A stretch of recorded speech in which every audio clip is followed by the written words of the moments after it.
The first commercially made films were a series of shorts made for the Kinetoscope by the Edison Company.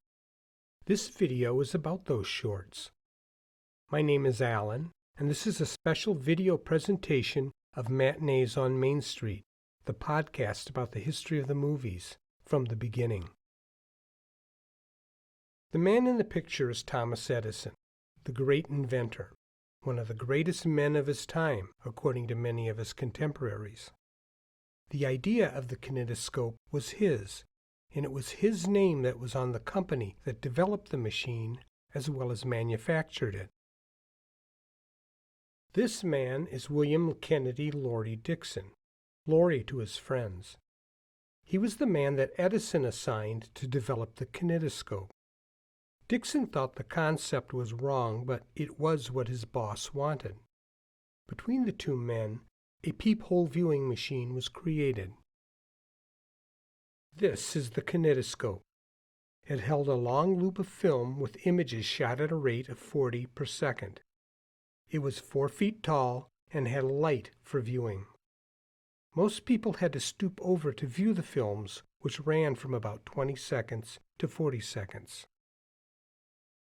Almost every film in this video was provided by the Library of Congress, except one, and that's the Annabelle film.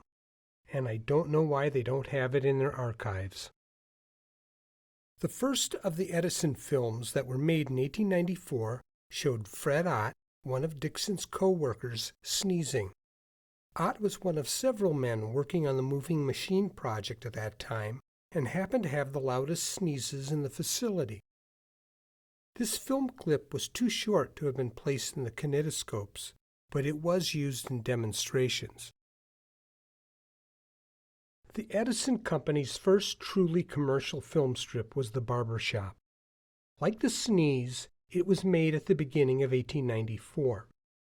In this film, there is an interesting interplay between the actions of these 4 men that is rather complex for the time, and it's been suggested that this was actually inspired by one of the photographic moving picture machines known as the Schnellseher, which were available as novelties in some of the Manhattan vaudeville houses. This machine had been designed by German inventor Anschutz Ottomar. Sandow the Great had become a star over the previous 6 months due to his appearances at the Chicago World's Fair, and he had become a friend of Dixon's. Here he goes through all his routine poses in about 30 seconds. Usually that took him about several minutes to accomplish this on stage.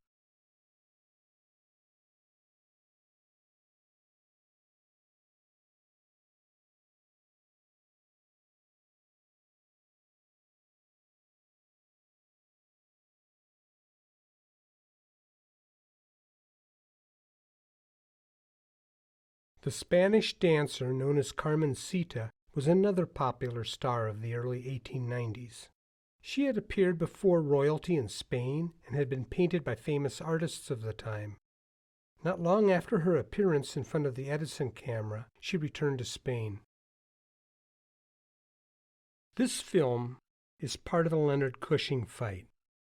The film had been the idea of the Latham brothers from Richmond, Virginia, and they arranged to have Edison film it for them in Edison's Black Maria film studio. Because they wanted to show films of legitimate fights, they started looking for ways to make films run longer.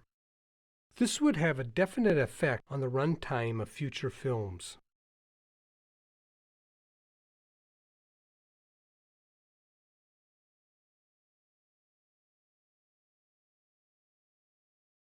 The Edison Company became serious about making movies in the fall of 1894. That was when Dixon invited Buffalo Bill and several members of his Wild West show to perform for the cameras. Our first film features his star marksman, Annie Oakley, and her husband, Frank Butler, who tosses up globes as she shoots them. When Buffalo Bill arrived, he was accompanied by several Sioux Indians who had come to the Edison lab to perform in front of the cameras.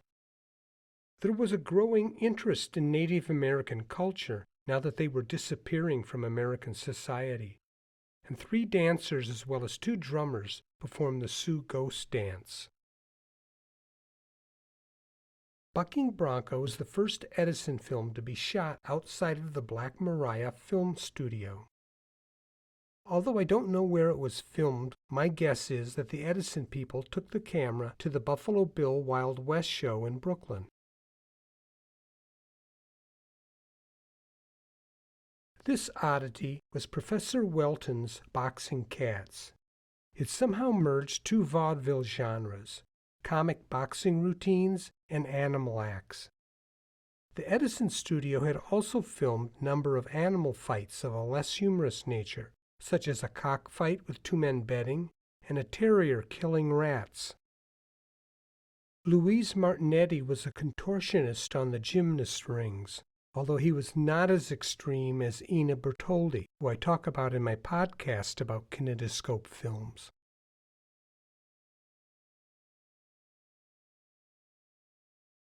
Now here's a real vaudeville novelty boxing act, the Glenroy Brothers. No real punches were thrown, but rather a series of well-timed ducks, missed opportunities, and occasional somersaults.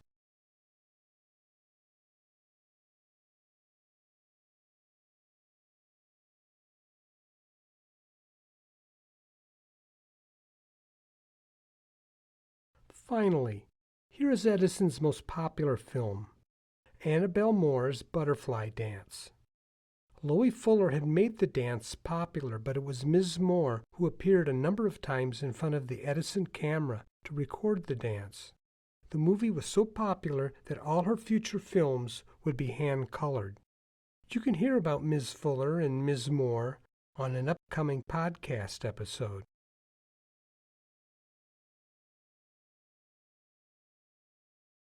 These are just a small representation of the short films that the Edison Company made at this time.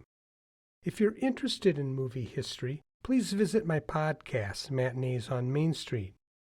It can be found wherever podcasts are offered. Please press like if you're inclined to do so, and please subscribe if you want to keep up to date about more videos like this, as they will be occasionally available. Thank you for taking the time to watch.